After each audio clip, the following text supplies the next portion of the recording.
This is the post-war generation taking charge of things. The message is not about, Syria or America or Iran or any of that. It's about governance.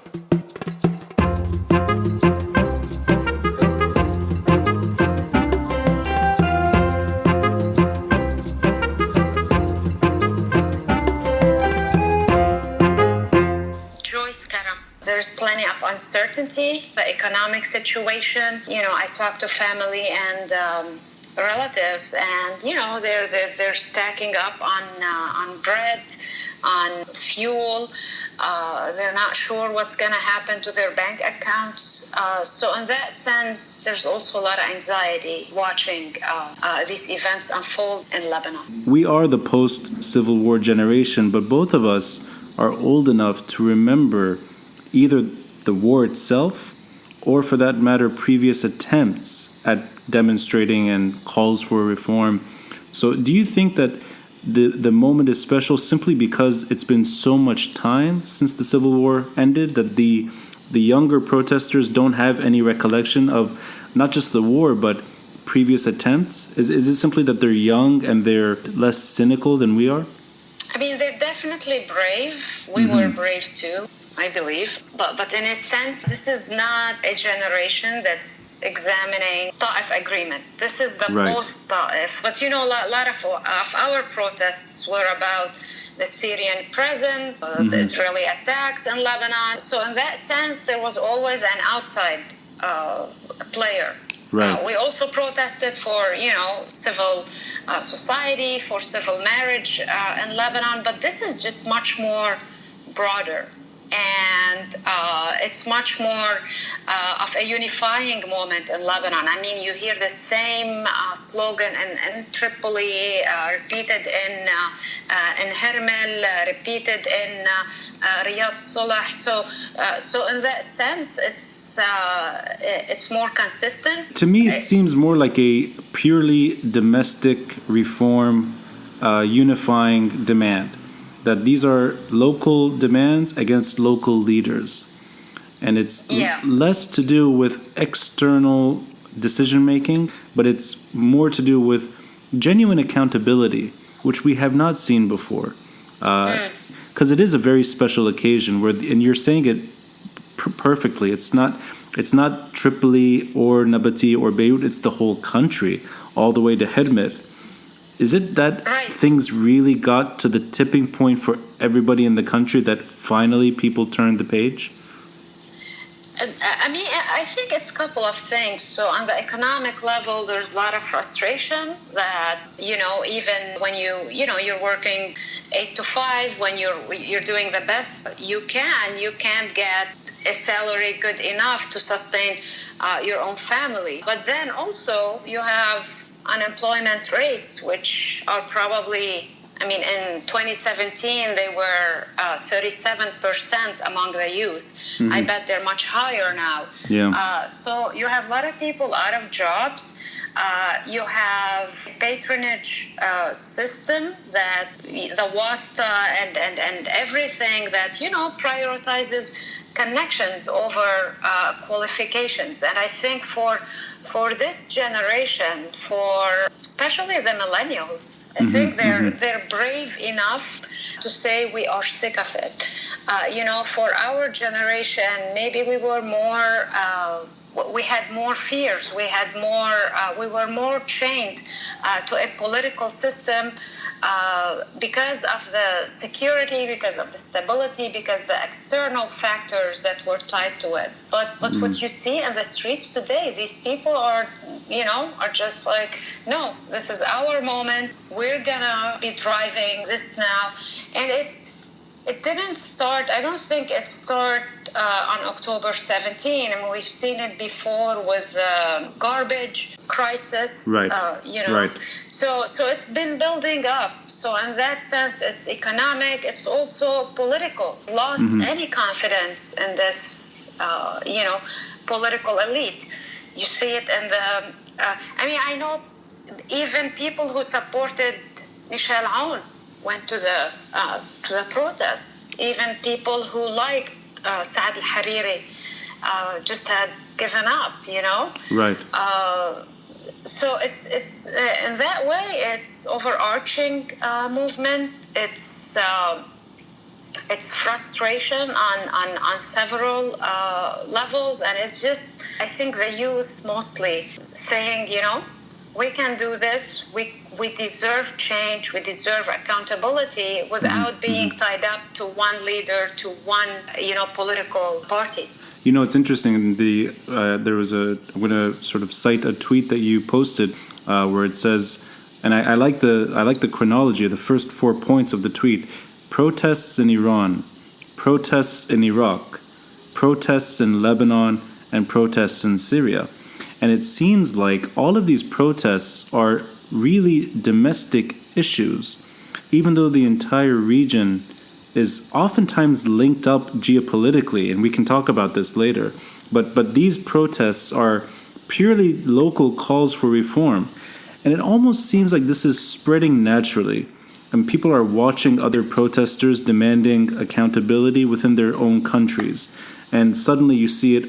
I mean, Iraq is a great example because it has been as euphoric at times to watch on TV, and sometimes you can't tell whether it's in Iraq or Lebanon. But that, I mean, the accountability aside, do you see, and I know you've been covering the region for a long time, and I wanted to gauge your mind on this point. Is there any geopolitical component to the protests or an attempt at curtailing these protests? So in other words, not necessarily a support of this, but rather a reluctance and a desire to end them. I mean, definitely, you do when you step back and you look at the Levant and this protests being interconnected today between Beirut, Baghdad, and now Tehran, interconnected in their message, economic frustrations and against the status quo. You can't but help yourself and wonder, is this a pivotal regional moment where the forces of the status quo in these countries are facing basically a rebellion? I don't know where it's going to take. And I think that's part of the beauty and challenge in covering this is we can't really predict it. At the same time, I do believe they're interconnected because it's the same generation. It's in Iraq, it's the post Saddam Hussein generation. In Iran, it's not the post Iranian revolution generation. And in Lebanon, I mean, we've addressed this. It's the post-war, even post-Ta'if agreement generation. So in that sense, it's definitely a transformational moment. But I can't tell you what the day after will be. Now, on the geopolitical level, this is definitely a challenge to Iran, whether internally or in Iraq, where it holds massive influence. I don't see it as much in Lebanon because whatever government we get to, whatever breakthrough, if that happens, we get to, I don't see that protests fundamentally against Hezbollah. Right. It's more economic, it's more anti-corruption, and it's not about Hezbollah's weaponry, it's not about defining the struggle or the foreign policy of Lebanon. It's much more internal, whereas in Iraq you do hear Iran out. So it's different. And of course Hezbollah is very different than, Hashd al-Sha'bi and Iranian paramilitary forces in Iraq. So, I know these are not immediate comparisons, but would you argue perhaps that what we're seeing in Iraq in a way reflects what we went through in 2005? It's even more. Because 2005, it was, unless my memory is failing me, it was mostly centered in Beirut. In Iraq, it's the south, it's Baghdad. We started seeing some protests in Mosul. And in Iraq, I think it's a broader frustration with both Iran as an external power, but with also, massive numbers when you talk about corruption, when you talk about, 22% of Iraqis today are under the poverty line. 22%? 22%. Wow. This is a staggering number for a country with very high oil reserves. Yes. We've seen the water crisis in Basra last year. So this is just fundamentally against a rotten system in Iraq, backed by Iran. The IRGC leader Qasem Soleimani just comes to Baghdad and chairs political meetings. I think Iraqis have historically had high patriotic and nationalistic feelings, and I think this is still on display. We see it more now in the post-ISIS, post-American withdrawal to some extent. I know American forces, they still have a presence there, but it's as if Iraq is just waking up from the 2003 invasion and the status quo that was brought in. So it's in a sense, it's a regional rebellion against the status quo, and each country has its own separate reasons, sometimes lining up, but not necessarily all the time. Exactly, and I don't think we've seen that in the Middle East since the 1930s, against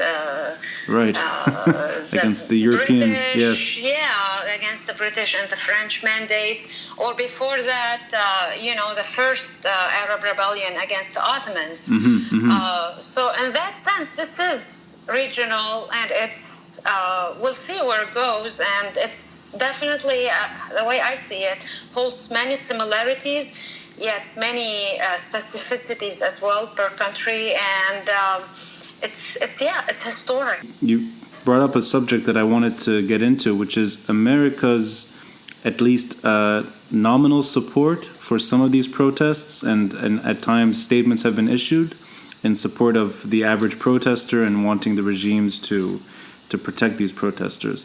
But I wanted to dig deeper with you and ask you, do you think America has any immediate concerns with what's happening in the region? And I mean this in not just diplomacy, but security, and perhaps more than that, it's America's diminished role in the Middle East. Is there anything that is happening there on American action, whether it's economic support, political support? What is America's role at the moment, and what do you think America's role should be?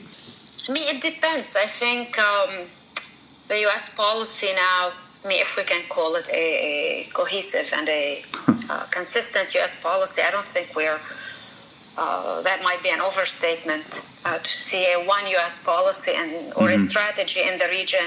I think they vary. In Iraq, they're more worried because they have, they've supported this structure that came to power since the U.S. invasion. They have troops on the ground, and they do have security and energy and counterterrorism interests. Yes. So I think they're more concerned in Iraq, but we see them putting pressure on the government to hold early elections and do certain reforms. In Iran, you do see a more swift U.S. response.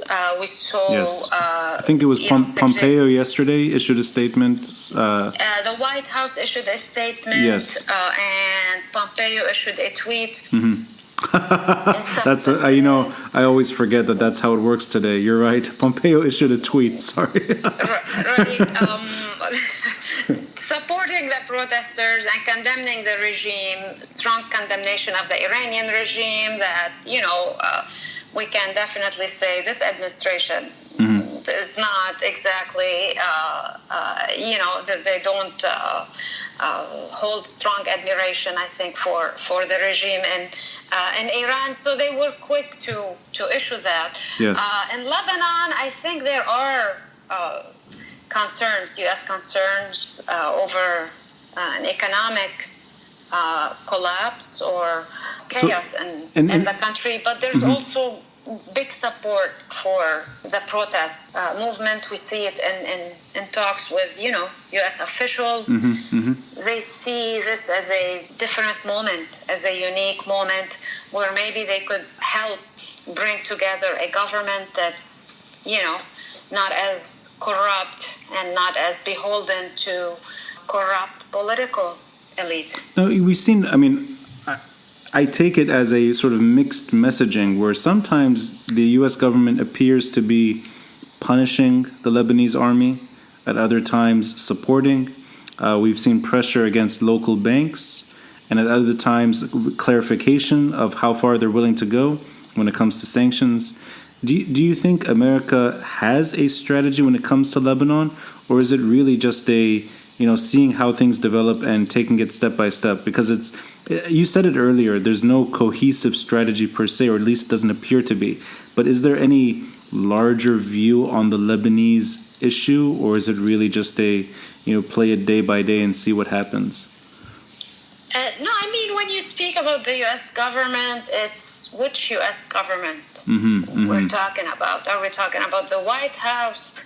Are we talking about the Pentagon, or are we talking about the State Department? Right. So you have different circles of influence that are dictating policy in the administration, and we see this, overlapping when it comes to, for example, Turkey, when it comes to Syria. We saw it with the aid to the Lebanon army, where the State Department and the Pentagon wanted to make sure the aid goes through, and then the White House put a hold on it. But now they're saying, after the media noise, that they're gonna actually be reversing that, and that the money will come to LAF. Right.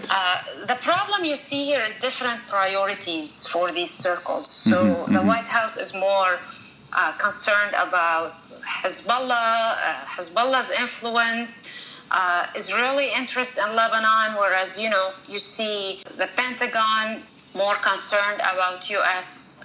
Lebanon security and intelligence cooperation, and the State Department is more concerned about stability in Lebanon. So this is the debate that sometimes when you see it not culminating in a policy, in one policy decision, you get policies and actions that contradict each other from the administration. For now, I think the Lebanese army dodged a bullet. They will get the aid, we are told, but this is the Trump administration, and it's also unpredictable. It governs with a lot of uncertainty, and we don't know what's the next quarter or the next budget will hold. Now, speaking of, sort of chaotic governance, or for that matter, difficult to read which center is governing what exactly, I'd like to maybe get your view on Lebanon itself. And in the last few weeks have been hysterical at times. Not just because of we've seen it on social media, and we've heard chants against certain officials, and a lot of it is melodic swearing at times, and you have a lot of comedic components to this revolt. But I think the comedy is twofold, because the current governing crop seems really caught blindsided and unable to move forward. And I just wanted your opinion on what do you think is happening behind the scenes right now? We know that Safadi's name was floated. It's now been shelved. We know that there's a caretaker government, but there's nothing happening in the immediate future. We know that sometimes protests reach Ba'abda and then they sort of fizzle out. But in your mind, at least behind the scenes, what do you think is either a way out for this caretaker government, or what do you think their response is going to be? Because we're now in the second month of this uprising, and it seems like each day counts more and more, given that the economy is really collapsing. No, I agree, Ronnie. I do think, the cynicism and the high sense of humor of the Lebanese is clearly showing in the protest. I saw yesterday the video of, the security spraying water. Yes. One of the protesters who had his shampoo or whatever soap with him. So this is just light-heartening moments you keep seeing in these protests, and it's also part of this engaging and civil movement we're seeing. Now, are we going to see a breakthrough anytime soon? It's unclear. I mean, on the one hand, it's not surprising that Safadi had to withdraw his nomination. He's not exactly somebody who, holds a lot of power or holds a lot of admiration in the street, and the nomination immediately backfired with all the stuff we heard about Zaytuna Bay, and protests next to his residence. Right. On the other hand, it seems nobody wants a collapse at the moment. I don't think neither the street nor the political elite nor the outside actors want Lebanon to get to a collapse. So it's a matter of you need a government that could respond to the aspirations of those people in the streets. And you need reforms in place to unlock the SAD loans, the SAD grants. So this is, I think, the formula that's being worked out right now, whether it's Saad al-Hariri gets renominated or somebody else, just from outside of the political picture. It remains to be seen. I don't know. It's hard to predict, but maybe it seems that Saad al-Hariri is leaving his options open, and he could, he would accept a renomination if it's done under the right circumstances, and if he can bring together a government that's acceptable by the street and that could at least, prevent a collapse in the next quarter. It seems like there's a duality at play, that the governing class appears at times to simply be at least trying to wait something out, hoping that this fizzles out. And each time they wait, maybe longer than they should, protesters go back to the street. And it's, do you worry at all that time is a factor here, that they may end up not winning, but may end up surviving, given that the patience of the average protester will eventually be exhausted? Do you think that that's part of their strategy, that they're waiting, trying to wait it out? I mean, that's the, old playbook of every government. Just play the element of time, wait it out. Yeah. But in this case, I think the ticking bomb is the economy. And even if you ignore the protesters, even let's say everybody goes home tomorrow, well, what are you going to do about, Lebanese failing currency? What are you going to do about lack of investments? What are you going to do about unprecedented unemployment numbers after the war? So in that sense, I don't think even the current status quo without the protests can hold for the government. We're not, they keep talking about the oil and gas and drilling and all of that, but we don't even have an agreement to get this going. So Lebanon is in a very, very difficult economic spot, and I do think, coupled with the protests, I can't even envision how the political elite wants to wait this one out, because we would be heading to a collapse, and then the conversation would become about the day after. And unlike previous times where we would just say, oh, we're going to go to collapse, but not to worry, the Arab governments will put rescue in some investment. We'll rescue. It doesn't seem to be the case this time. So, we are in a critical week. I mean, it seems like there's a sincere reluctance from regional bankers, if you want to call them that, regional Gulf countries to help band-aid up the economy, that they're really not interested. I think certain reforms have to be in place before any outside investor, any outside country brings in the aid. The Americans keep talking about a more transparent economic process in Lebanon. They talk about mechanisms, whether at the airport or the ports, to prevent smuggling, to prevent cash money laundering. So yes. I think these are the things that were mentioned by Hariri before he resigned. So I think at the very minimum, at the basic level, whoever is the next prime minister has to incorporate these reforms if we are to receive any of the loans or any of the grants to put the collapse now on hold for the next time. Yeah. And Joyce, just to wrap it up, I wanted to get your opinion from abroad as a woman, as someone who's made it on her own and succeeded in the States, and you're now, you're a well-established analyst on the region. You watching the protests in Lebanon, and I wanted to see whether or not you think this is a breakthrough moment for women in this country. And I ask not in a superficial way, I ask it in a structural way. We've been seeing it on the streets here, and it's of course not just media, it's literally on the street that women are front and center when it comes to this revolution. Do you feel that sentiment while looking at the demonstrations?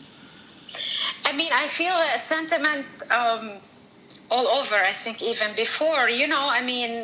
We're both probably grew up with strong women in our families. It's the Lebanese women have always been outspoken, and a powerhouse for the Lebanese society, for the Lebanese system outside politics.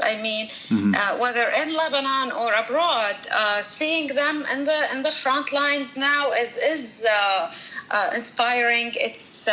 But it's not surprising as well. Now, will we see the reforms that the women are calling for, including, being able as a woman, myself, one day to give citizenship for my child? I don't know. Will this movement, also help put an end to marital rape, to domestic abuse, to sexual harassment, anti-sexual harassment laws, to be seen. But these are fundamental changes that you need to improve the status of women. You do need more women representation in government, in parliament, and it's a big moment for men and women and these protests. But there are definitely benchmarks that need to be met when we speak about improving the status of women in Lebanon.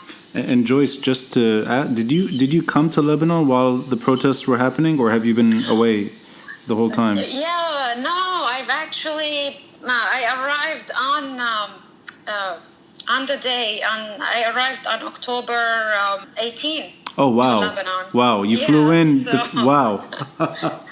I flew in the day. It wasn't planned, of course. Let's leaving conspiracy theories aside, but it was electric. It was crazy. It took us 7 hours from the airport to Kura in North Lebanon, and from there, it also was something I haven't seen and happen in the north, where even the small towns, had protests, where even you see your neighbors going to protests. But that's, again, comes to show the broad appeal of this movement and the unique moment we were in, and I hope it really lands us in a more accountable and better future. I hope so too, Joyce. And just out of curiosity, how long did you manage to stay in Lebanon? 8 days. Oh, good. So you did witness the initial upswell. You were there for the first week of euphoria. Yeah, big time. Great. So, and I hope to be back soon. We'll see. Well, I hope to see you next time you're in Lebanon, and I really appreciate your time in explaining all these regional calls for change and in Lebanon in particular. So thank you, Joyce. Thanks so much, Ronnie. Good luck.